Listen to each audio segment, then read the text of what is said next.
What's happening, everybody? So, Mother Nature is going to do what she's going to do. And here I am.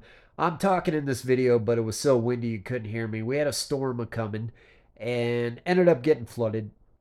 So, what I'm here is I'm blabbing about what my plan is. My plan was is that if we got a light rain, I would use the rain to my advantage after I put a nice edge on where the stem wall is going to be, and then I would go through and tamp the dirt down immediately afterwards. Well, of course, plans are plans, but the reality of it is Mother Nature had a different plan. So we ended up getting a flood, and it was pretty gnarly. It just kind of came like quick, and so I'm going to show you here what happened.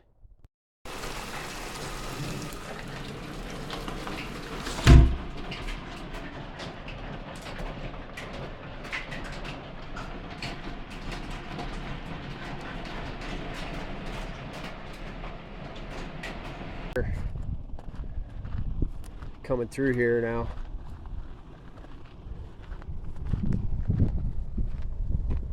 Look at that.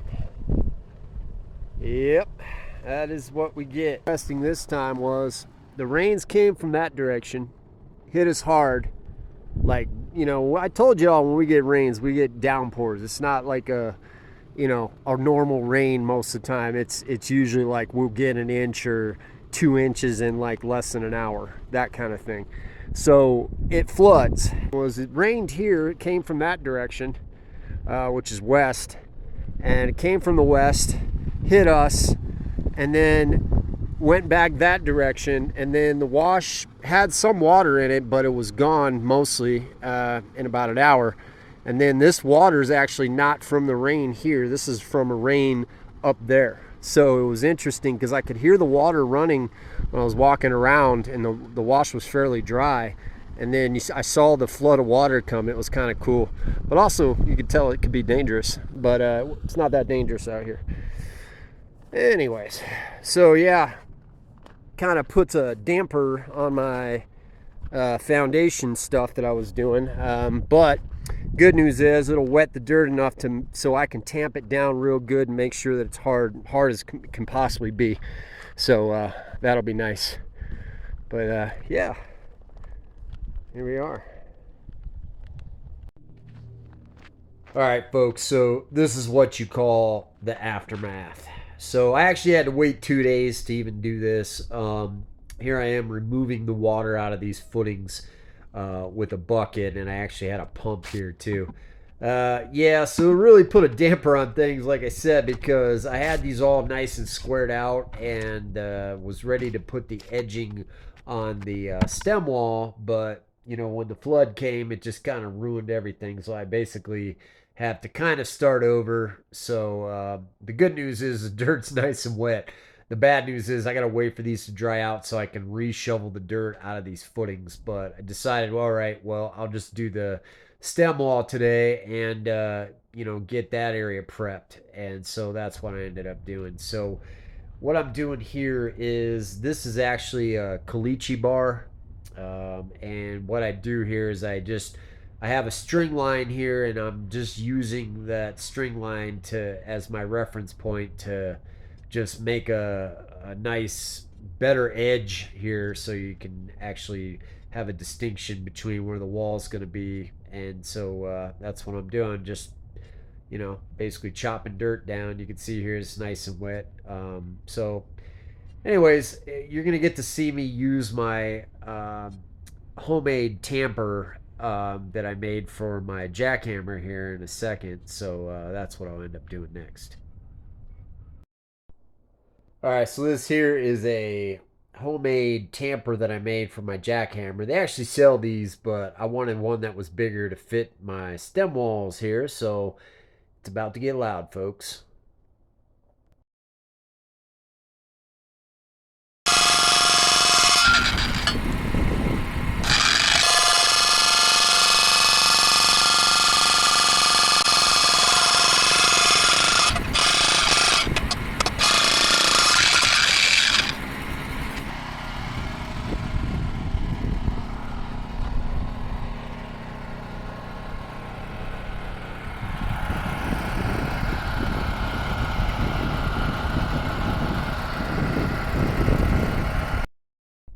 All right, so I figured I'd spare you all the noise for the next, I don't know, the rest of the video, I guess.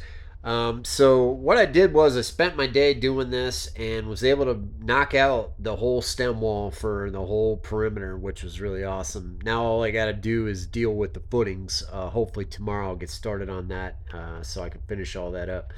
But I was really happy with how this homemade tamper worked for this jackhammer. I just used some scrap steel that I had, and if you know me and you watch my videos, I'm always making some weird stuff like that. I like to tinker, but it ended up working well. I wanted something custom size so I could, cover a bigger area with it, and ended up working out. So yeah, looks good. And next, I'll be working on the footings tomorrow.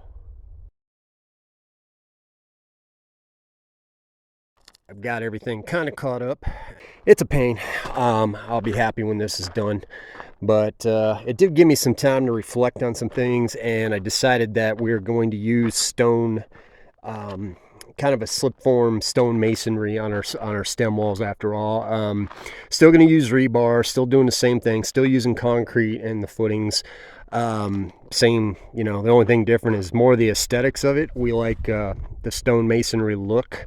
And we're also incorporating a couple fireplaces and chimneys into the build itself. So there's going to be a chimney over on that side of the house, and then there's going to be one right there. Kind of have like an outside stone masonry look to it, and I wanted it to match. So decided, what, why not? So we have so many stones here.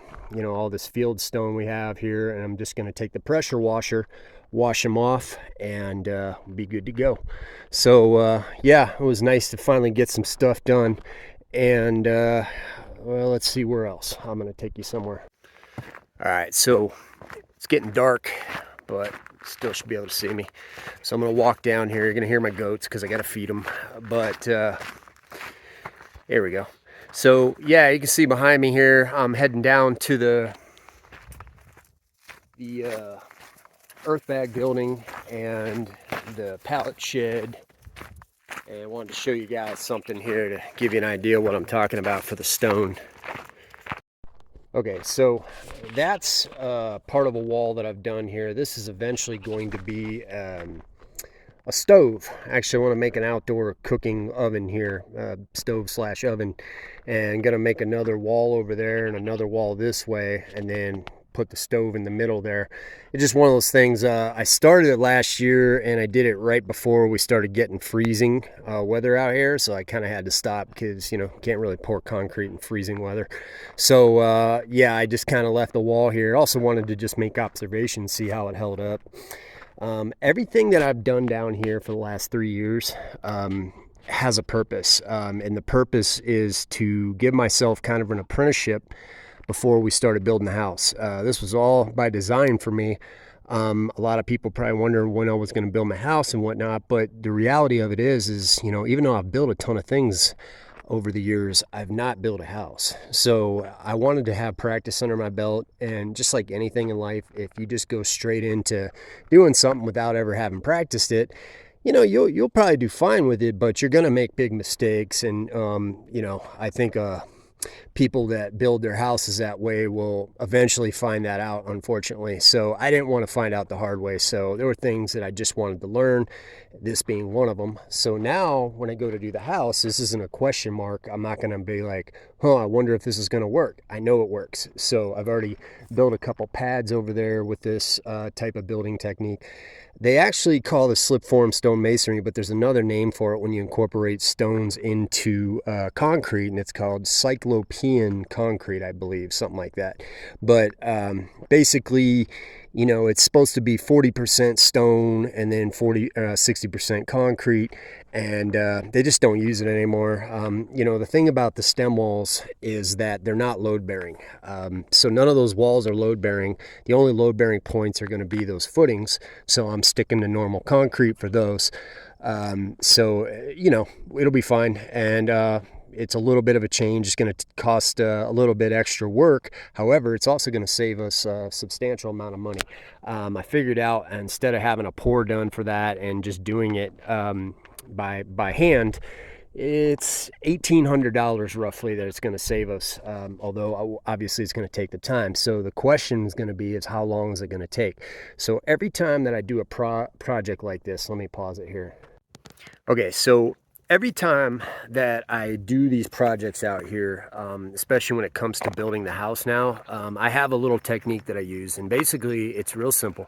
I have an Excel spreadsheet, and what I'll do when I want to do a project like, say, concrete stem wall, what I'll do is I'll punch in the numbers into the Excel spreadsheet, all the costs involved and the time involved. And then what I'll do next to it is I'll put another roll, some columns there. And then what I'll do is I'll put in DIY version and put how much time it's going to take and decide, if the amount of savings versus the time, that ratio is going to make sense. So in other words, if I got $1,800 that I'm saving, I got to ask myself, okay, how many hours am I willing to do, and what would I pay myself per hour in order to do that? So give me an example. Like if I did a calculations and I was like, well, to save this amount of money, I'm going to make like $10 an hour. Well, I'm just going to do the concrete pour then, because I don't want to work for $10 an hour. However, if I do it and I say 25 an hour, I mean, I'm not working right now. This is my job. I'm building a house. So for 25 an hour, and really it's tax-free sort of, because I'm not actually paying myself, if you think about it.